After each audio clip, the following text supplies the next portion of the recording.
أعوذ بالله من الشيطان الرجيم بسم الله الرحمن الرحيم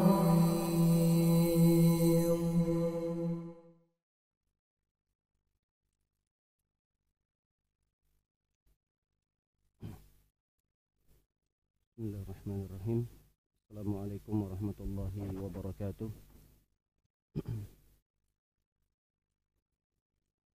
Innal hamdalillah nahmaduhu wa nasta'inuhu wa nastaghfiruh wa na'udzu billahi min shururi anfusina wa min sayyiati a'malina. Man yahdihillahu fala mudilla lahu wa man yudlil fala hadiya lahu. Asyhadu an la ilaha illallah wahdahu la syarika lahu wa asyhadu anna Muhammadan 'abduhu wa rasuluhu la nabiyya wa la rasula ba'dahu. يا أيها الذين آمنوا اتقوا الله حق تقاته ولا تموتن إلا وأنتم مسلمون. أما بعد فإن أصدق الحديث كتاب الله وخير الهدي هدي نبينا محمد صلى الله عليه وسلم وشر الأمور محدثاتها فإن كل محدثة بدعة وكل بدعة ضلالة وكل ضلالة في النار. Masyarul muslimin dan muslimat jamaah salat subuh yang semoga kita selalu dalam lindungan dan penjagaan Allah Subhanahu wa taala. Marilah kita bersyukur kepada Allah Subhanahu wa taala dengan mengucapkan alhamdulillah atas segala nikmat karunia yang telah dilimpahkannya kepada kita, yang alhamdulillah dengan semua itu kita bisa berkumpul di salah satu rumah Allah yang kita cintai ini dalam rangka menunaikan kewajiban kita sebagai hamba Allah Subhanahu wa taala. Semoga apa saja yang kita lakukan dari amal soleh diterima di sisi Allah Subhanahu wa taala. Salawat beserta salam semoga selalu tercurahkan kepada Nabi kita tercinta Nabi Muhammad sallallahu alaihi wasallam yang menjadi suri tauladan bagi kita, yang dengannya kita bisa mempelajari agama Islam ini dengan benar, yang dengannya kita bisa mendapatkan hidayah, taufik, hidayah yang membawa kita kepada jalan yang benar. Alhamdulillah kita bisa berada di manhaj di mana para ulama telah menjelaskan dari hadis-hadis Nabi sallallahu alaihi wasallam yang kita bisa berpegang teguh dengannya. Semoga kita termasuk umat beliau yang kelak mendapatkan syafaatnya pada hari kiamat. Amin ya rabbal alamin. Para hadirin dan hadirat menakan oleh Allah Subhanahu wa taala, melanjutkan kajian kita pada pembahasan kitab Hilyah Talibil Ilmi, perhiasan bagi para penuntut ilmu, di mana pada pertemuan yang lalu kita telah menjelaskan tentang poin yang ke-30, ke-31. Di antara poin-poin tersebut adalah di mana penuntut ilmu dituntut untuk memperdalam ilmu pengetahuannya,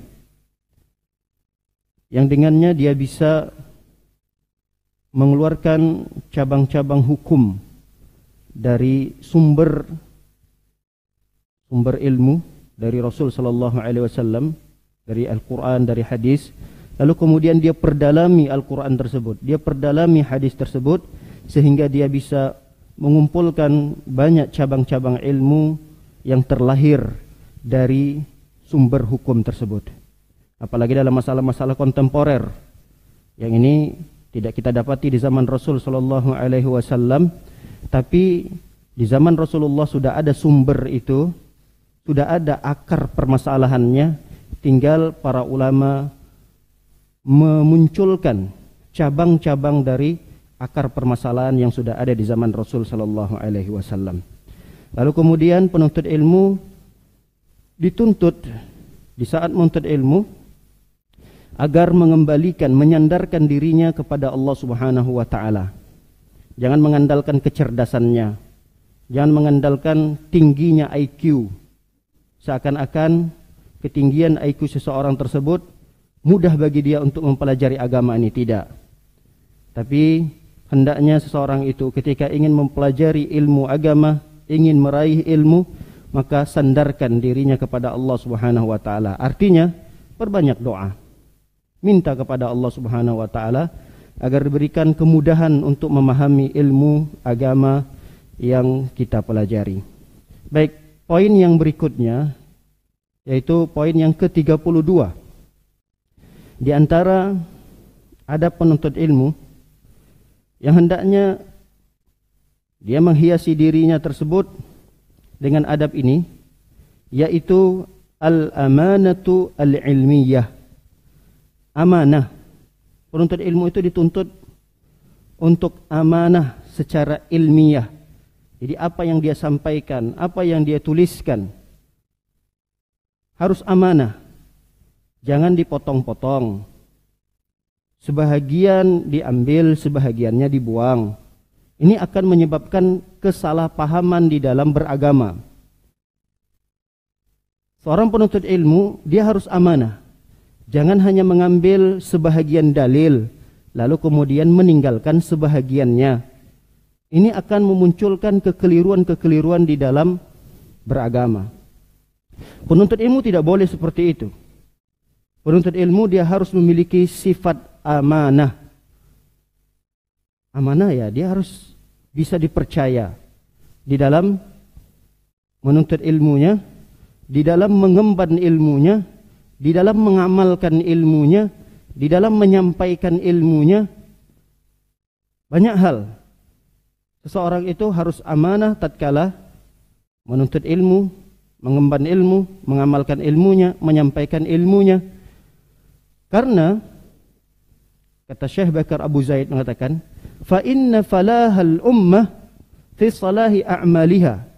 Karena kesuksesan, keberhasilan umat ini tatkala dia memiliki amal soleh.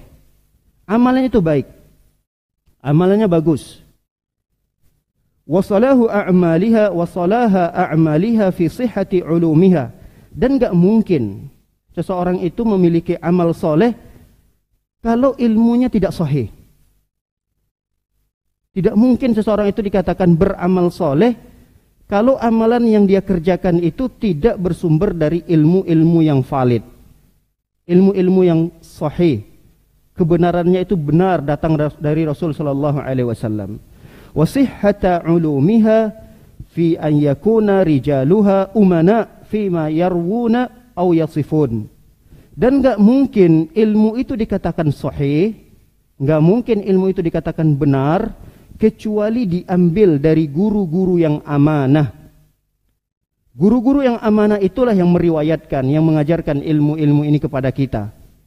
Mereka menceritakan ilmu ini diambil dari Ustadz Fulan, dari Syekh Fulan, dari Syekh Fulan.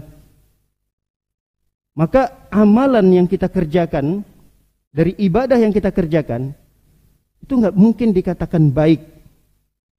Tidak mungkin dikatakan soleh kalau tidak bersumber dari ilmu yang sahih. Sekali lagi, tidak mungkin ilmu itu dikatakan sahih kecuali diambil dari guru-guru yang amanah. Faman tahaddath fil ilmi bighairi amanatin faqad massal ilma biqarhah wa wada'a fi sabili falahil ummah hajar atharah. Kata beliau mengatakan di sini, barang siapa yang menceritakan ilmu, mengajarkan sebuah ilmu, tapi dia tidak memiliki sifat amanah, maka orang yang seperti ini adalah orang yang menjadikan ilmu itu cacat, menjadikan Islam itu tercoret, tercoreng ketika ilmu itu diajarkan oleh orang-orang yang tidak amanah. Orang yang tersebut akan menjadikan keberhasilan umat ini menjadi terhambat. Kesuksesan umat Islam ini akan terhambat dikarenakan para guru-guru yang mengajarkan ilmu itu tidak amanah. Betapa banyak kita melihat beberapa kelompok-kelompok yang mereka menyandarkan diri mereka kepada Islam. Mereka mengajarkan pemahaman-pemahaman mereka, ideologi-ideologi mereka yang terlihat, terkesan memang ada sumber dari Al-Qur'annya. Yang terkesan mereka membawakan hadis-hadis Nabi SAW untuk menguatkan pemahaman mereka. tapi ternyata mereka tidak amanah. Misal mereka-mereka yang lagi gencarnya menyebarkan pemahaman liberal misalnya. Jangan anggap mereka orang-orang liberal ini tidak paham terhadap Al-Quran. Jangan anggap mereka tidak banyak hafal hadis. Ada di antara mereka yang hafal Al-Quran. Ada di antara mereka yang hafal ribuan hadis. Tapi karena mereka tidak amanah dalam menyampaikan ilmu, sehingga mereka mengambil sepotong ayat Al-Quran yang menguatkan pendapat mereka dan meninggalkan sepotong yang berikutnya. Ayat itu sebenarnya utuh, lalu dipotong, dikurangi, setengahnya dibuang, setengahnya diambil. Ada juga di antara mereka yang mengambil secara utuh ayat sempurna dalam Al-Quran, tapi meninggalkan ayat yang lainnya. Di antara ideologi mereka yang mereka gencarkan adalah mengatakan misalnya semua agama sama. Karena Allah Subhanahu wa taala berfirman, "Kana an-nasu ummatan wahidah." Umat ini sama, satu. Tujuan mereka beribadah. Cuma cara-cara mereka berbeda. Mereka menggunakan dalil Al-Quran, tapi mereka meninggalkan dalil Al-Quran yang lain. Allah mengatakan, "Innad dina indallahil Islam." Sungguhnya agama yang diridhai oleh Allah Subhanahu wa taala adalah Islam. Mereka tinggalkan ayat itu. Mereka tinggalkan lagi firman Allah Subhanahu wa taala, "Wa may yabtaghi ghairal islami dina falan yuqbala min wa huwa fil akhirati minal khasirin." Kata Allah Subhanahu wa taala, siapa yang berharap agama selain Islam, maka tidak diterima oleh Allah. Jelas, tegas Allah mengatakan dalam Al-Quran. Tapi mereka tinggalkan sebahagian dalil-dalil dari Al-Quran yang membantah pendapat-pendapat mereka. Mereka menguatkan pendapat-pendapat mereka itu dengan Al-Quran, dengan hadis-hadis yang lain, tapi mengabaikan sebahagian besar firman dan hadis-hadis Nabi sallallahu alaihi wasallam. Baik, kita lanjutkan. Syekh Bakar Abu Zaid mengatakan, "La takhlu at-tawaif al-muntamiyah ila al-ulumi min askhasin la yatlubuna al-ilma liyatahallau bi asna'i fadilah aw liyanfa'u an-nasi bima 'arafu min hikmah."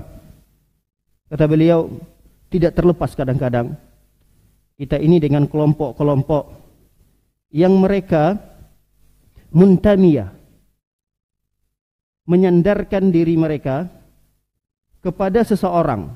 Jadi ilmu yang mereka pelajari itu, tapi karena mereka tidak bisa terpisahkan dengan satu tokoh misalnya, mereka akan carilah pendalilan-pendalilan dari Al-Quran, dari hadis, untuk menguatkan kelompok mereka ini. Karena sudah fanatik pada satu kelompok atau sudah fanatik pada satu tokoh, saking fanatiknya dengan satu tokoh atau kelompok tersebut, dalam kondisi salah pun dalam memahami agama, mereka tetap akan bela. Walaupun mereka harus memaksakan diri untuk mencari dalil-dalil, pendalilan-pendalilan yang mereka mungkin kumpulkan dari beberapa dalil untuk menguatkan seorang tokoh ini. Pokoknya jangan sampai terkesan seorang tokoh ini tergelincir dalam kesalahan. Padahal sudah jelas seseorang itu salah. Yang mengatakan salah adalah Al-Quran, hadis, begini dalilnya, ini hujjahnya, jelas. Tapi tetap mereka tidak menerima penjelasan tersebut karena kefanatikannya terhadap seorang tokoh atau satu kelompok tersebut. Nah, penuntut ilmu nggak boleh seperti itu. Dia tidak boleh berafiliasi atau mungkin menyandarkan dirinya kepada satu tokoh atau satu kelompok yang di sana benar-benar terlihat jelas kekeliruan dan kesalahannya. Ada di antara yang lainnya disebutkan di sini, mereka itu sudah tidak menuntut ilmu untuk menghiasi dirinya dengan karunia, keutamaan yang besar, Mereka menuntut ilmu itu bukan untuk memberikan manfaat besar kepada manusia, tapi karena fanatik butanya tadi. Ada orang untuk melegalkan satu usaha yang dia miliki, misalnya, gimana caranya usaha ini laris manis di pasaran, dibawalah dalil-dalil Al-Quran dari hadis bahwa Rasul SAW menganjurkan mengkonsumsi ini, mengkonsumsi itu. Padahal tidak ada satupun hadis yang menjelaskan itu. Ada di antara hadis-hadis yang dibuat-buat misalnya tentang bazinjan. Bazinjan ini kalau kita terjemahkan adalah terong ungu itu. Nah, karena dia jualan terong ungu, dia buatlah satu hadis, dia sandarkan kepada Nabi sallallahu alaihi wasallam. Nabi mengatakan bazinjan daun min kulli dawa. Terong ungu ini kata Rasul sallallahu alaihi wasallam adalah obat dari segala penyakit. Menipu umat. Tidak amanah. Hadis dari mana ini? Yang mengatakan bazinjan, terong ungu itu menjadi obat dari segala penyakit. Ada lagi hadis-hadis palsu yang dikarang, dibuat terkait dengan keutamaan kopi. Kopi, kohwah kata mereka, kopi. Siapa orang yang mengkonsumsi kopi, dia tidak akan dijilat oleh api neraka. Mereka sandarkan itulah hadis Nabi SAW. Hal ini tidak layak dan tidak pantas dilakukan oleh para penuntut ilmu yang mereka fanatik pada satu kelompok, pada satu tokoh atau satu partai, atau untuk melegalkan satu usahanya supaya laris manis di pasaran. Hal ini tidak boleh dilakukan oleh para penuntut ilmu. Ini disebut dengan penuntut ilmu yang tidak amanah dalam menyampaikan ilmu. Fala yataharrajuna an yarwaw ma lam yasma'u. Seakan-akan apa yang mereka ceritakan itu, apa yang mereka sampaikan, mereka riwayatkan dari sesuatu yang tidak mereka dengarkan, kayaknya biasa-biasa aja gitu. Kayak merasa enggak bersalah gitu. Padahal ini termasuk dosa besar. Rasul SAW mengatakan, "Man kadzaba alayya muta'ammidan falyatabawwa maq'adahu minan nar." Rasul sudah jelas menegaskan, siapa orang yang berdusta atas namaku, maka udah siap-siap aja nanti mengambil tempat tinggalnya di neraka. Jelas hadis Nabi SAW mengancam itu. Tapi dia meriwayatkan satu hadis yang tidak pernah didengarkan oleh para ulama, tidak pernah termaktubkan di dalam kitab-kitab hadisnya para ulama. Dia karang sendiri dan dia merasa tidak bersalah atas perbuatannya itu. Au yasifuna ma la ya'lamun. Dia mengajarkan kepada orang-orang yang dia tidak ketahui tentang perkara tersebut. Wa hadza ma kana yad'u jahabazatu ahli ilmi ila naqdir rijal. Inilah kenapa para ulama itu membuat satu karangan buku besar tentang kritik terhadap rawi hadis. Kita dapati banyak kitab-kitab para ulama yang menyusun tentang kritik-kritik para rawi hadis. Bukan karena ingin menyampaikan aib, kesalahan para perawi hadis itu. Perawi ini kan guru sebenarnya. Fulan belajar dari fulan, fulan belajar kepada fulan. Ini rawi-rawi hadis. Mereka ini guru-guru, pengajar-pengajar ilmu. Tapi ada di antara para ulama yang membahas khusus tentang biografi para perawi-perawi hadis ini secara detail. Fulan bin Fulan ini lahirnya sampai wafatnya, kemudian apa kecenderungan pada Fulan tersebut, kesalahan apa yang pernah dilakukannya. Oh, Fulan ini pernah berdusta. Oh, Fulan ini hafalannya tidak kuat. Oh, Fulan ini tidak bertemu sebenarnya dengan guru ini, dia berdusta dalam hal ini. Oh, Fulan ini enggak kuat dalam hafalannya, sehingga bisa jadi yang dia maksud, yang dia riwayatkan hadis ini bukan itu. Jadi hafalannya tertukar-tukar. Nah, kenapa itu dibahas oleh para ulama? Untuk menjaga keutuhan dan kemurnian agama Islam ini, sehingga hati-hati betul dia dalam menyampaikan ilmu tersebut. hati-hati betul dalam memilah dan memilih mana hadis-hadis Nabi sallallahu alaihi wasallam yang betul-betul valid dari Rasul sallallahu alaihi wasallam. Itulah kenapa para ulama mengkritik terhadap beberapa rawi-rawi hadis yang meriwayatkan hadis tersebut untuk menjaga keutuhan dari kesahihan hadis-hadis Nabi sallallahu alaihi wasallam. Baik. Para hadirin dan hadirat maka oleh Allah Subhanahu wa taala. Berikutnya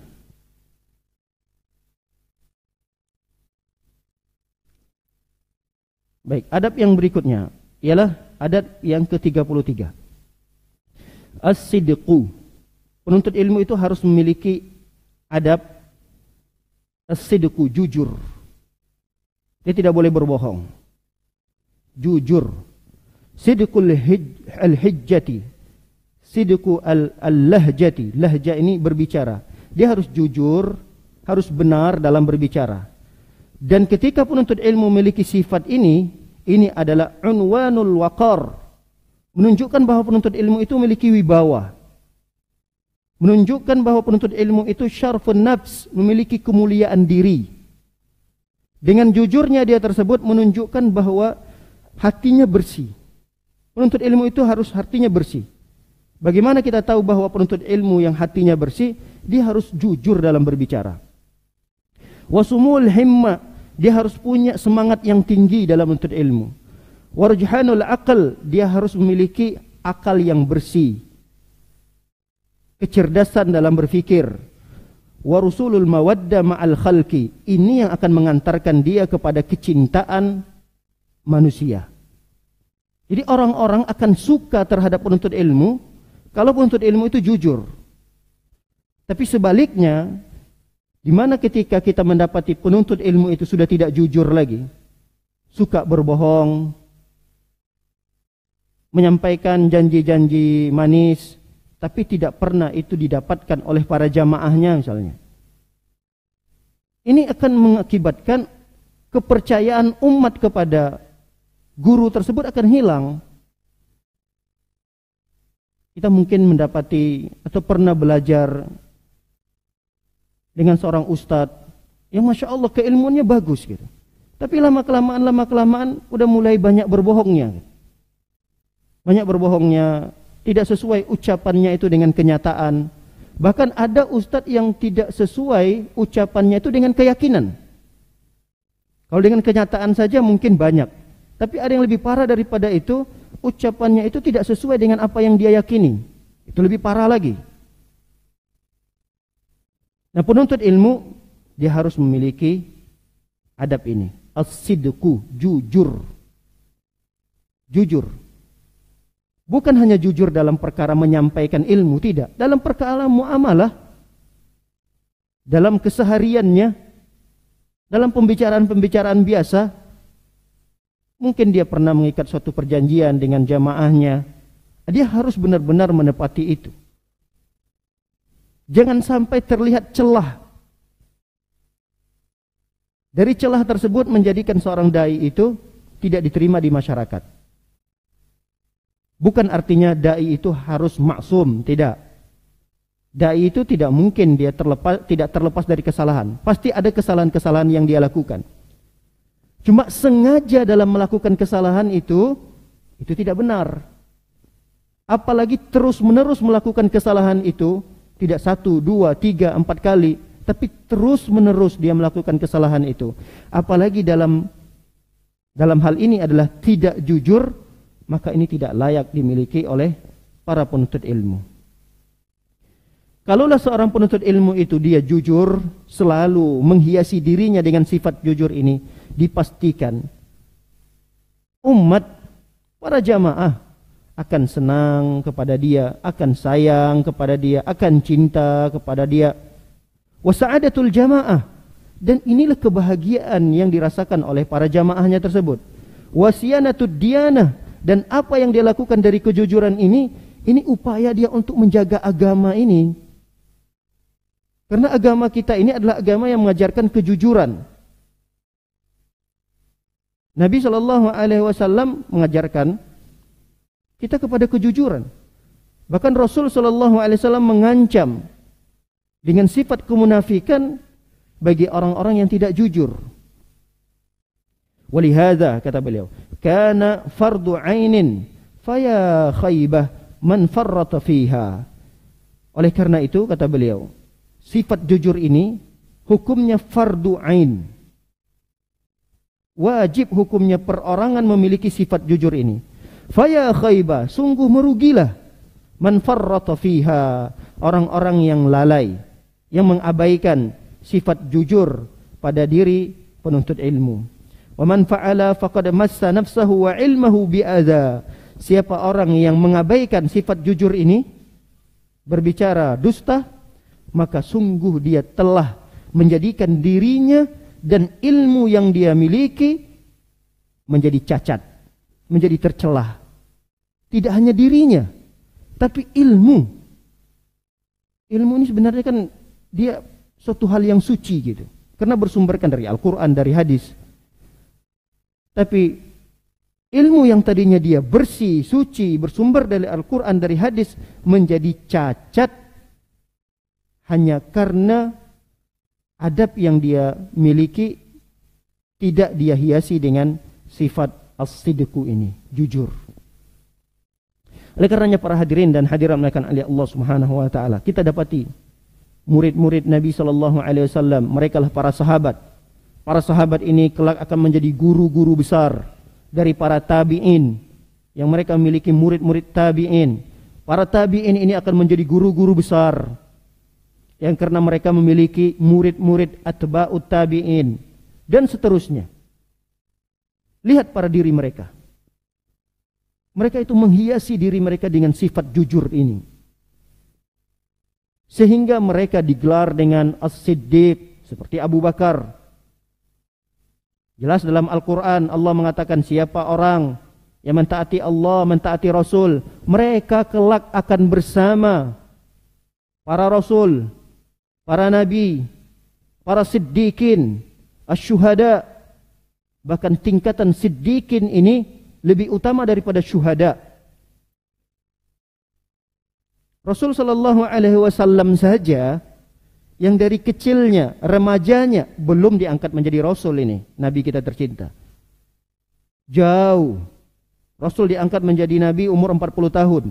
Dari umur 5 tahun yang dia sudah bermuamalah, bergaul dengan orang-orang banyak, sampai umur ke 39 dikenal sosok Nabi kita ini adalah orang yang jujur.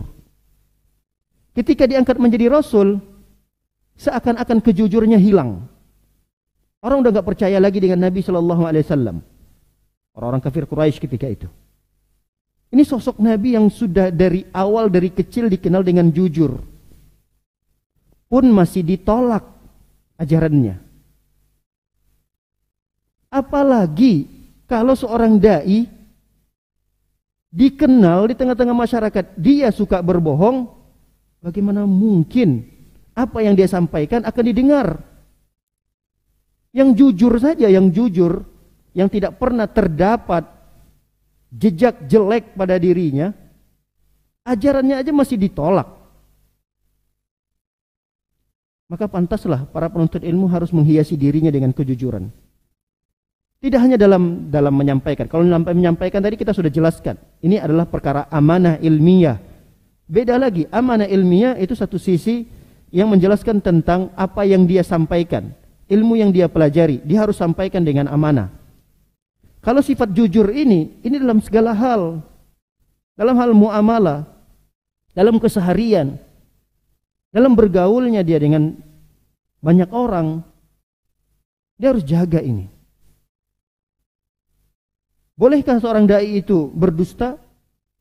Ya, ada satu saat memang seorang dai itu boleh berdusta. Tapi hanya diberikan keringanan dalam syariat ini 3 hal. Pada 3 hal saja. Dan ini tidak hanya dai ya, siapa saja pun boleh. Yang pertama ketika dia berdusta kepada istrinya. Tapi berdusta kepada istri di sini jangan sampai mengurangi hak istri. Bukan dalam hal mengurangi hak istri ya, tapi berdusta di sini dalam hal menjaga keutuhan dan keharmonisan rumah tangga. Misal istrinya menyiap satu makanan yang sudah siap saji di atas meja, lalu dicicipi oleh suaminya, ditanya oleh istrinya, gimana rasanya mas? Oh Masya Allah, enak ya, Alhamdulillah, masakannya Masya Allah, ini masakan yang paling enak yang saya rasakan. Sepanjang hidup saya, sudah banyak saya merasakan makanan-makanan di luar, inilah makanan yang terenak. Dia dusta. Dusta dalam hal ini boleh, tidak mengapa.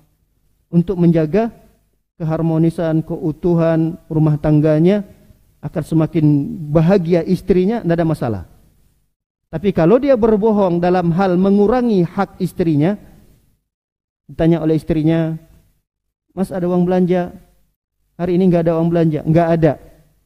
Padahal dalam dompetnya ada uang. Nah, dalam dusta-dusta seperti ini nggak boleh. Jadi jangan salah pengertian. Kata ustadznya boleh tadi.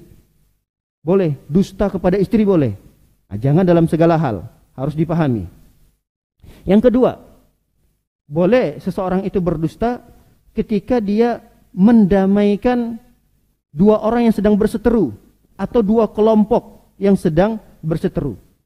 Dia damaikan dengan cara berdusta, boleh. Misalnya si A, si B sedang berseteru. Tidak ada kecocokan pada mereka berdua ini, A dan B ini. Datang si C. Gimana caranya mendamaikan kedua ini? Yang si C ini selalu berbohong. Si ini datang ke A, dia katakan kepada A ini, wahai fulan, si B itu tadi saya ketemu dengan dia titip salam kepada Anda, dia mengakui bahwa dirinya salah, semoga Anda memaafkan dia. Padahal dia belum ketemu si B. Dan si B tidak pernah berbicara seperti itu. Dia berbohong. Berbohong dalam hal seperti ini dibolehkan. Ada keringanan dalam syariat, dalam perkara-perkara ini dibolehkan. Nanti ketika dia ketemu dengan B, dia berbohong. Dia katakan tadi saya ketemu dengan A. Si A ini dia merasa menyesal. Sebelumnya dia udah minta maaf, tapi dia nggak enak kalau ketemu sama Anda langsung. Makanya melalui perantara saya. Jadi dia merasa bersalah sekali, menyesali atas perbuatannya tersebut. Semoga Anda bisa memaafkan dia. Sebetulnya si C ini tidak pernah ketemu, bukan tidak pernah, belum bertemu dengan si A itu. Atau bertemu tapi udah kapan gitu. Lalu kemudian si A ini tidak pernah berbicara seperti itu. Dia berbohong, si C ini berbohong. Nah, dalam hal yang seperti ini dibolehkan oleh syariat kita. Ada perkara yang ketiga, yang seorang itu boleh berbohong tatkala di peperangan. Ketika berkecamuknya perang atau akan berkecamuknya perang, maka dalam perkara ini boleh berbohong. Membuat strategi-strategi bohong di dalam peperangan supaya menakut-nakuti musuh, boleh. Dan itu sering dilakukan oleh para sahabat Nabi SAW. Yang terlihat para sahabat itu padahal jumlahnya sedikit, gimana caranya melihat musuh melihat bahwa ini jumlah yang begitu banyak dan kuat. Maka Rasul SAW membuat strategi-strategi yang hebat. Seakan-akan jumlah kaum muslimin itu banyak. Dibikin oleh Rasulullah saf-saf, siapa yang di depan, siapa yang di belakang, apa yang harus mereka lakukan. Nah, dusta-dusta seperti ini dalam peperangan tidak ada masalah. Misalnya panglima perangnya mengumumkan di media misalnya. Di zaman sekarang media misalnya, panglima perangnya mengatakan kita tidak akan mundur, kita akan siapkan pasukan 500.000 yang siap tempur melawan orang-orang yang berani menyakiti atau menyerang kaum muslimin. Kita akan siapkan 500.000 tentara dipersenjatai dengan senjata yang lengkap. 500.000 padahal cuma 50.000. Tentaranya cuma 50.000. Dia katakan 500.000. Nah, kedustaan-kedustaan seperti ini tidak ada masalah. Ingat, tapi di dalam peperangan, bukan dalam segala hal. Hanya tiga perkara ini yang dibolehkan, diberikan keringanan oleh syariat untuk berbohong. Dalam hal-hal yang lain tidak boleh. Jangan anggap sepele. Jangan diremehkan perkara dusta ini. Karena ini adalah lawan daripada jujur. Karena banyak orang sekarang berdusta. Walaupun niatnya cuma bercanda. Nggak boleh, tetap nggak boleh. Candain temannya. Tapi candain itu candain dusta gitu. Membuat orang tertawa saja, membuat orang tertawa, menghibur orang lain. Ini kan perkara yang baik gitu. Membuat orang lain senang, kita cerita-cerita. Cerita yang kita ceritakan itu mengandung unsur tawa, tapi ceritanya dusta. Nggak boleh. Ada memang satu perkara yang lainnya yang dia hampir mirip dengan dusta. Tapi ini tidak disebut dengan dusta ya. Ada yang hampir mirip dengan dusta dan ini hanya boleh dilakukan dalam kondisi darurat. Disebut dengan istilah tauriyah. Mungkin Bapak dan Ibu-ibu sekalian pernah mendengar istilah tauriyah ini. Ini tauriyah adalah salah satu cabang ilmu bahasa dalam bahasa Arab. Itu dipelajari dalam cabang ilmu balaghah. Balaghah. Ada ilmu nahu, ada ilmu sharaf, ada ilmu balaghah. Dalam cabang ilmu balaghah itu ada pembahasan khusus tentang ilmu tauriyah. Apa itu tauriyah? Tauriyah itu adalah mengungkapkan satu ungkapan. Dia ungkapkan ini satu ungkapan. Yang satu ungkapan itu memiliki makna yang banyak. Jadi ada beberapa makna dari ungkapan tersebut. Ada makna yang dekat, ada makna yang jauh. Nah, kadang ketika seseorang mengungkapkan satu ungkapan itu, si pendengar akan memahami ini adalah makna yang dekat. Padahal maksud daripada si pembicara, ungkapan itu maknanya adalah makna yang jauh. Ini agak bingung nih. Akan saya berikan contoh kan supaya tidak terlalu bingung. Contohnya apa yang pernah dilakukan oleh Abu Bakar dan pernah juga dilakukan oleh Nabi Ibrahim alaihissalam. Abu Bakar ketika menemani Rasulullah SAW hijrah dari Mekah ke Madinah, di dalam perjalanannya itu bertemulah dengan seseorang yang di saat itu memang Abu Jahal sudah mengumumkan siapa orang yang menemui Muhammad, baik itu dalam kondisi hidup maupun dalam kondisi mati, maka dia akan mendapatkan hadiah sebesar 100 ekor unta. Jadi Nabi Muhammad SAW ini disayembarakan oleh Abu Jahal. Siapa yang menemukan Muhammad, menangkap Muhammad, baik itu dalam kondisi hidup maupun dalam kondisi mati, dia berhak mendapatkan hadiah sebesar 100 ekor unta. Bisa dibayangkan 100 ekor unta, kalau satu untanya 100 juta. Luar biasa hadiah yang luar biasa yang diberikan oleh Abu Jahal. Semua orang berlomba-lomba mencari Muhammad itu. Sampai orang yang tidak kenal dengan Muhammad itu, tidak pernah bertemu, tapi mereka mendapatkan informasi yang begitu cepat tentang hadiah yang dijanjikan oleh Abu Jahal ini. Semua orang mencari Muhammad itu. Nah, ketika Abu Bakar dengan Nabi Muhammad SAW berjalan ingin menuju kota Madinah, ketika itu Yasrib, bertemulah dengan seseorang. Karena sosok Nabi SAW ini dengan sosok Abu Bakar ini hampir sama gitu. Orang mengira Nabi itu adalah Abu Bakar. Dan ini sampai terjadi di Madinah. Di Madinah ketika Nabi SAW dengan Abu Bakar nanti sampai ini di Madinah. Orang-orang Madinah kan belum pernah melihat Nabi SAW kecuali beberapa orang saja atau yang sudah hijrah. Orang-orang yang baru yang ketika itu masuk Islam, ketika Abu Bakar, kemudian Umar dengan beberapa dua orang lagi ketika itu menemani, sampai orang nggak kenal mana Muhammad. Nah, dikira Abu Bakar inilah Rasulnya. Orang semua berkumpul dekat Abu Bakar. Nabi SAW sedang duduk, dibiarkan begitu aja. Lalu sesuatu yang dilakukan oleh Abu Bakar adalah ketika Nabi sedang kepanasan, Abu Bakar menaungi Rasul SAW. Artinya Abu Bakar memberikan isyarat, bukan saya nabinya, tapi ini yang sedang saya naungi sekarang. Nah, begitulah yang terjadi pada sosok seseorang tadi. Enggak kenal, ini siapa? Ditanya kepada Abu Bakar. Karena melihat kayaknya Abu Bakar nih, bos rombongannya ini adalah Abu Bakar. Ditanya Abu Bakar, Ini siapa? Yang ini. Ditanya, ini kan 4 orang mereka itu. 1, 2 dijawab. Ini siapa yang satu lagi? Dijawab oleh Abu Bakar, huwa dalilun. Dalam riwayat yang lain dikatakan, huwal hadi yahdini thariq. Ini adalah dalil. Dalil itu penunjuk jalan lah kalau kita. Hadi, penunjuk jalan. Yang menunjukkan aku kepada jalan, kata Abu Bakar. Nah, ini Abu Bakar sedang bertauriyah. Kita kembali kepada tauriyah tadi. Abu Bakar saat ini sedang bertauriyah.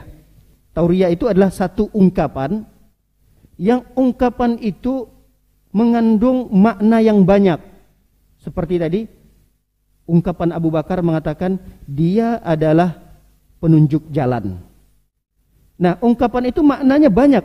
Ada makna yang dekat, ada makna yang jauh. Orang kalau disebutkan dia adalah penunjuk jalan, pasti pendengar dia akan, oh berarti ini guide-nya ini penunjuk jalan. Kenapa dia terlintas pemahamannya kepada makna yang dekat? Karena di saat ini dia sedang safar, bepergian. Tapi maksud Abu Bakar bukan makna dekat, tapi makna jauh. Apa maksud Abu Bakar? Dia adalah penunjuk jalan kepada jalan yang lurus, kepada jalan yang benar, kepada jalan hidayah. Ini beliau ini yang menunjukkan kami jalan kepada jalan yang baik, jalan yang benar, cara beragama yang benar. Itu maksud daripada Abu Bakar. Ini disebut dengan tauriyah. Hal itu juga pernah dilakukan oleh Nabi Ibrahim alaihissalam ketika beliau berjalan dengan istrinya Sarah, di mana mereka dicegat oleh para tentara Firaun yang memang bertugas siapa saja yang lewat membawa istrinya ini harus diculik. Istrinya harus diambil dan suaminya dibiarkan melanjutkan perjalanan. Suatu ketika Nabi Ibrahim tahu bahwa tentara-tentara ini memang tugasnya adalah untuk mengambil istri orang. Ketika ditanya, ini siapa kamu? Dijawab oleh Nabi Ibrahim, ukhti. Ukhti itu terbesit pada benak seseorang yang mendengar saudari gitu. Oh, ini bukan istrinya tapi saudarinya. Nah, Nabi Ibrahim saat itu dia tidak berbohong, karena dia mengungkapkan satu ungkapan yang maknanya banyak. Ada makna jauh, ada banyak makna dekat. Orang yang mendengar makna dekat yang terlintas di pikirannya, oh ini adalah saudarinya. Maksud Ibrahim adalah makna jauh. Di saat itu yang beragama tauhid adalah Nabi Ibrahim dengan istrinya tadi. Jadi maksud Nabi Ibrahim, inilah saudariku seakidah, saudariku seislam. Itu maksud Nabi Ibrahim, makna jauh. Orang yang mendengarnya memahami makna dekat. Oh, saudari itu berarti ya mungkin saudari seibu, seayah atau kandung. Itu yang dipahami oleh orang yang mendengar. Nah, itu dibolehkan. Penuntut ilmu boleh melakukan itu.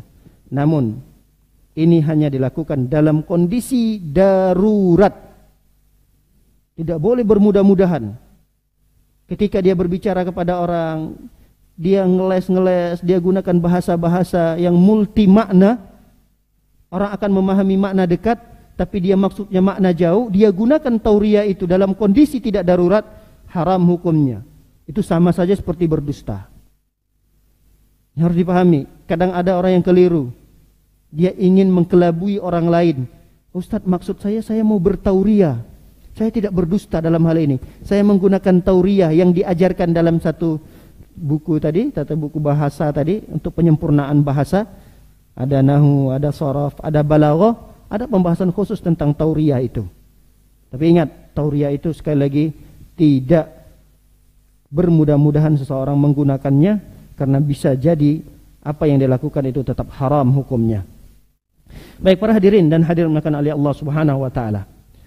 Syekh Bakar Abu Zaid melanjutkan, qala Al-Auza'i, Imam Al-Auza'i rahimahullah taala pernah mengatakan, ta'allam as-sidqah, kata beliau, qabla an tata'allam al-ilma, belajarlah kalian, pelajarilah kejujuran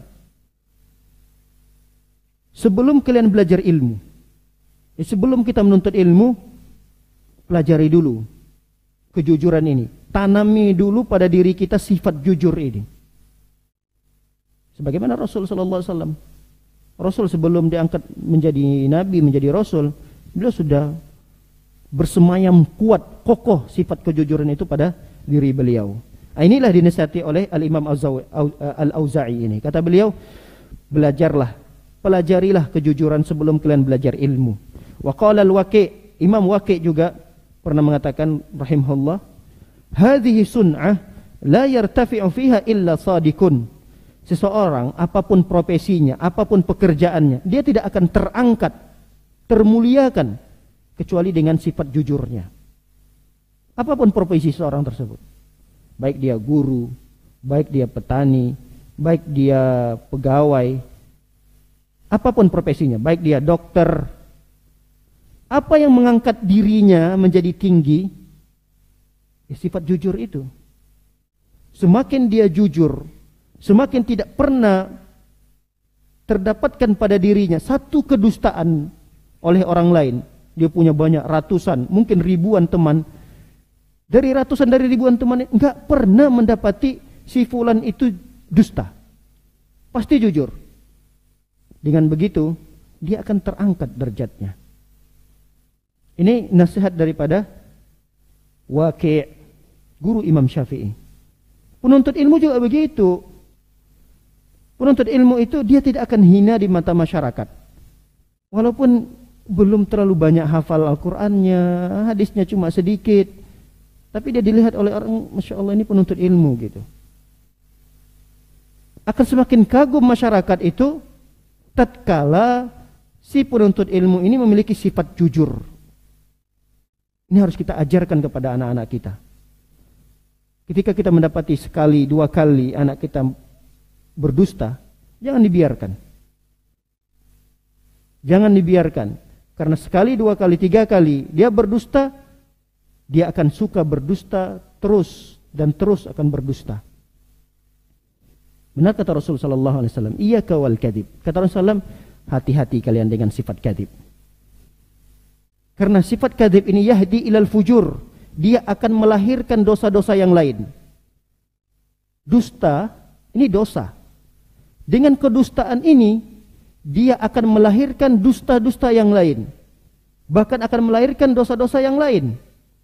Kita lihat kadang ada orang berdusta dalam perkara yang ringan, dia anggap itu perkara ringan. Temannya bertanya, udah sarapan mas? Dia dusta. Sudah pak. Padahal dia belum. Gak boleh. Kalau belum bilang belum. Kalau dia malu-malu, ya sekedar senyum-senyum aja. Mungkin dia malu bilang belum. Gak enak. Tapi tetap dia tidak boleh mengatakan sudah. Gak boleh. Itu dusta. Sudah sarapan mas? Belum. Bilang belum. Kalau dia bilang sudah, dia dusta. Nanti akan melahirkan kedustaan-kedustaan yang lainnya. Oh Masya Allah udah sarapan. Sarapan di mana tadi?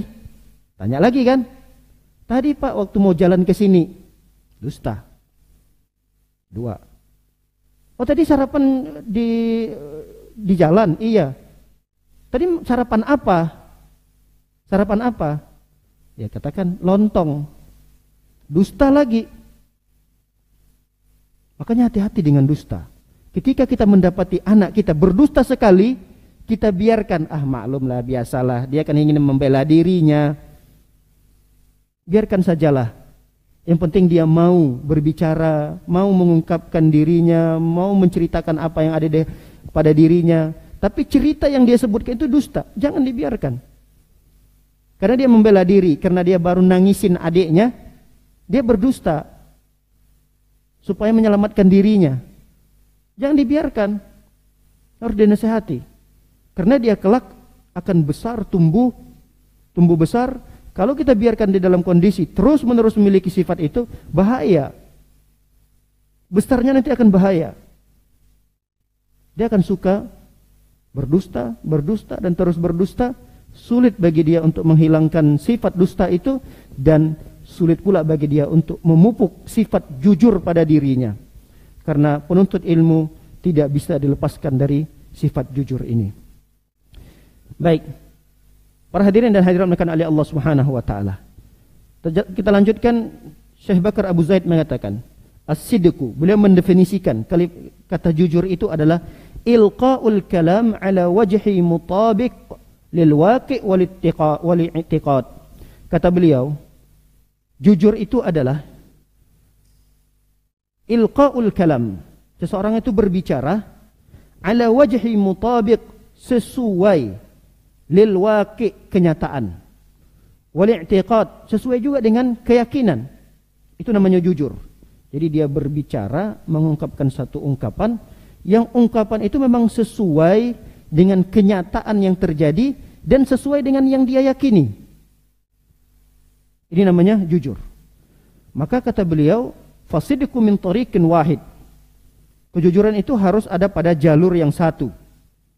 Amma naqiduhu al-kadhibu. Adapun dusta itu lawan daripada jujur. Fadurubun wa alwanun wa masalik wa adwiyah. Dia banyak jalannya. Jadi kalau udah dusta itu banyak lagi nanti jalan-jalan yang terlahir dari kedustaan-kedustaan yang lainnya. Wa yajma'uha salasa. Para ulama membagi dusta ini kepada 3. Yang pertama, kadzibul mutamalliq. Jadi dusta yang pertama adalah dusta orang yang ingin mengambil muka orang lain, artinya ingin dipuji oleh orang. Kadang dia berdusta nih supaya terlihat dia orang baik, dia orang soleh. Dia dusta dalam hal ini. Disebut dengan kadzibul mutamalliq, dustanya orang-orang yang ingin mengambil muka. Wa huwa ma yukhaliful waqi' wal i'tiqad, yaitu dustanya orang yang tidak sesuai kenyataan dengan keyakinan. Seperti orang-orang fasik. Orang-orang fasik ini adalah pelaku maksiat. Nah, di depan orang-orang nanti dia seakan-akan orang yang soleh, orang yang baik, orang yang istiqomah dalam beragama, tapi ini orang pelaku dosa gitu. Ini disebut dengan dusta. 2 hal yang terjadi pada diri dia. Dia mendustakan kenyataan. Pada kenyataannya dia tidak soleh, dia tidak pernah berbuat baik, bahkan sholat 5 waktu pun jarang. Dia dusta pada kenyataan, dan dia dusta juga pada keyakinan. Jelas secara hatinya dia bukan orang soleh. Dia tahu, dia yakini itu, tapi dia dustakan keyakinannya, seakan-akan di saat itu dialah orang yang soleh, dialah orang yang baik, hanya sekedar untuk mengharapkan pujian orang lain. Baik, kedustaan yang kedua yang disebut oleh para ulama adalah kadzibul munafik, kedustaan orang munafik. Kedustaan orang munafik ini ialah ma yukhaliful i'tiqad wa yutabiqul waqi'. Dia menyelisihi keyakinan, tapi ungkapan dan ucapannya itu sesuai dengan kenyataan. Kenyataannya dia tidak dusta, tapi keyakinannya dia dusta. Itu yang terjadi pada orang-orang munafik di zaman Nabi sallallahu alaihi wasallam. Kenyataan mereka ya salat bersama Nabi, duduk di majelis ilmu, kumpul bersama sahabat-sahabat Nabi sallallahu alaihi wasallam. Kenyataannya dia orang soleh, dia orang baik, tapi dia dusta pada keyakinan. Keyakinan sama sekali dia tidak membenarkan ajaran Nabi sallallahu alaihi wasallam.